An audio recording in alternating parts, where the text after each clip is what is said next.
Hey boys and girls, it's Miss Royals, and I'm getting ready to read you a story.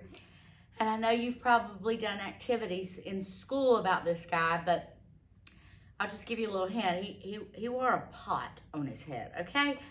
And the dude's name was Johnny Appleseed. Now, this is called a tall tale. So, a tall tale is something that, like, in the story, it might say something very like exaggerated or very big or larger than life.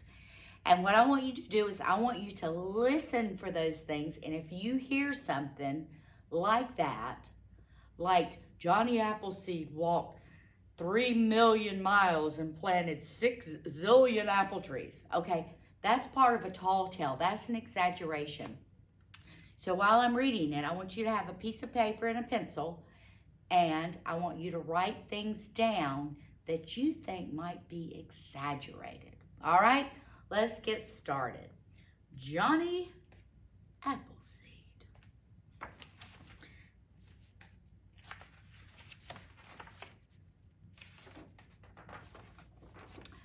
John Chapman, who later became known as Johnny Appleseed, was born on September the 26th, 1774.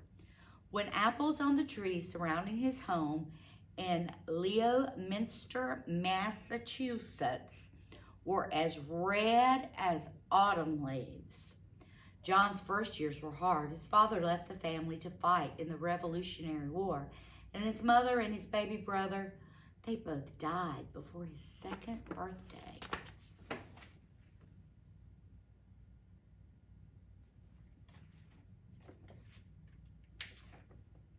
By the time John turned 6, his father had remarried and settled in Long Meadow, Massachusetts. Within a decade, their little house was overflowing with 10 more children. Nearby was an apple orchard. Like most early American families, the Chapmans picked their apples in the fall, stored them in the cellar for the winter eating, and used them to make sauces, cider, vinegar, and apple butter, which is one of my favorites. John loved to watch the spring blossoms slowly turn into the glowing fruit of autumn.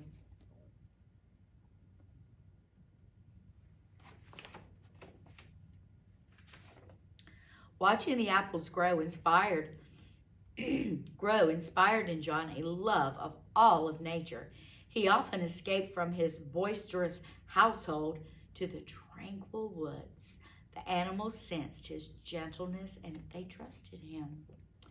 As soon as John was old enough to leave home, he set out to explore the vast wilderness to the west. When he reached the Allegheny Mountains, he cleared a plot of land, planted a small orchard with the pouch of apple seeds he had carried with him.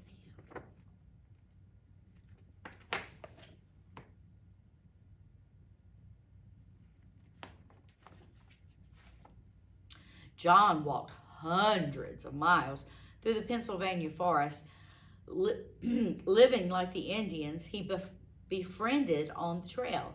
As he traveled, he cleared the land for many more orchards. He was sure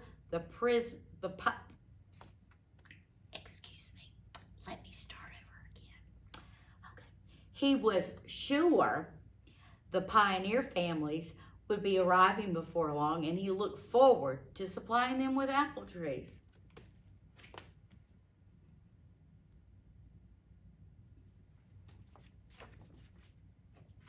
Miss Hollyfield's making silly faces at me right now, children. When a storm struck, he found the shelter in a hollow log or built a lean-to. On clear nights, he stretched out underneath the stars. Over the next few years, John continued to visit and care for his new orchards. The winter slowed him down, but he survived happily on a diet of butternuts.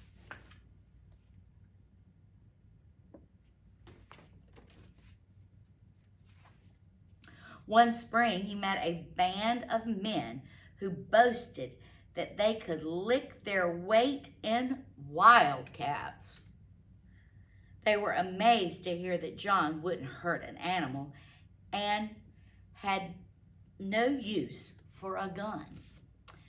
They challenged John to compete at wrestling, the favorite frontier sport. He suggested a more practical contest, a tree chopping match. The woodsmen, they eagerly agreed.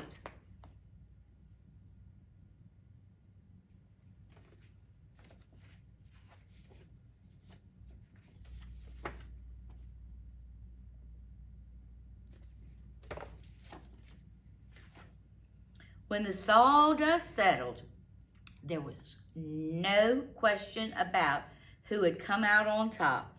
John was pleased that the land for his largest orchard had been so quickly cleared. He thanked the exhausted woodsmen for their help, and he began planting. During the next few years, John continued to move westward. Whenever he ran out of apple seeds, he hiked to the eastern cider presses to replenish his supply.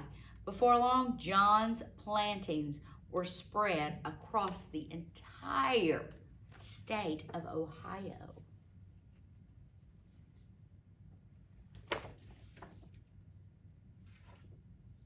Meanwhile, the pioneer families were arriving in search of home sites and farmland. John had located his orchards on the routes he thought they'd be traveling. As he had hoped, the settlers were eager to buy his young trees.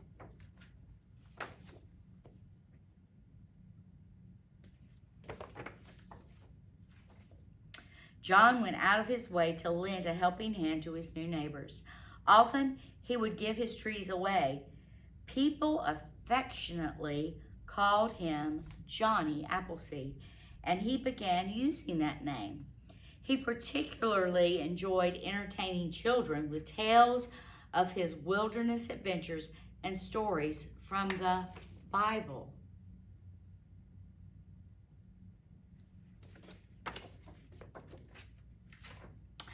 In 1812, the British incited the Indians to join them in another war against the Americans. The settlers feared that Ohio would be invaded from Lake Erie. It grieved Johnny that his friends were fighting each other, but when he saw the smoke of the burning cabins, he ran through the night shouting a warning at every door.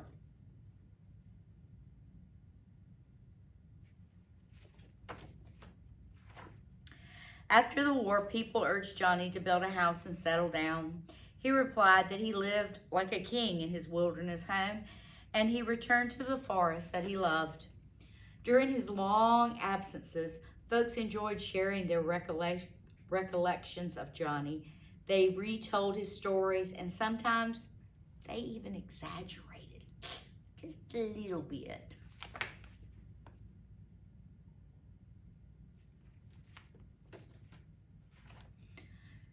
Some recalled Johnny sleeping in a treetop hammock and chatting with the birds. Others remembered that a rattlesnake had attacked his foot. Fortunately, Johnny's feet were as tough as an elephant's hide, so the fangs, they didn't penetrate.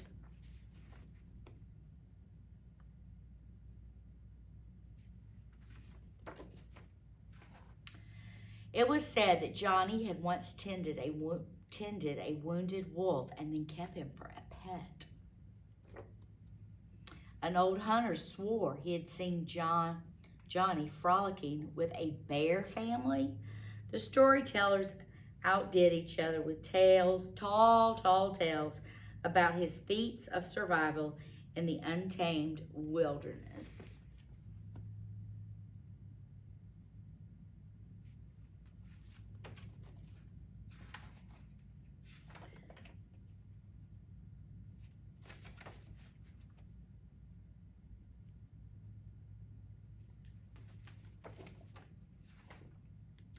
As the years passed, Ohio became too crowded for Johnny.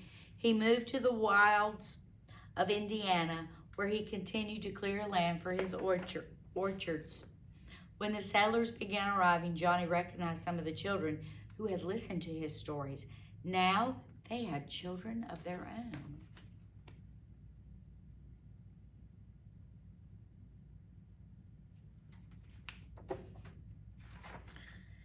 It made Johnny's old heart glad when they welcomed him as a beloved friend and they asked to hear his tales again. When Johnny passed 70, it became difficult for him to keep up with his work. Then, in March of 1845, while trudging through a snowstorm near Fort Wayne, Indiana, he became ill for the first time in his life. Johnny asked for shelter in a settler's cabin, and a few days later, he died there.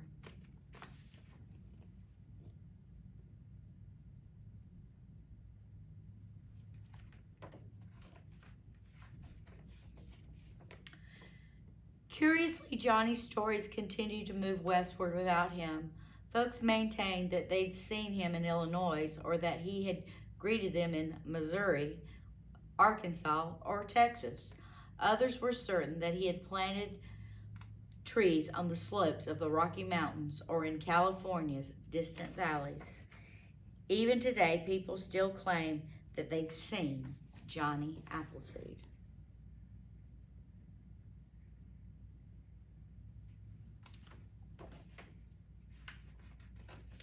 Well, guys, that was the end.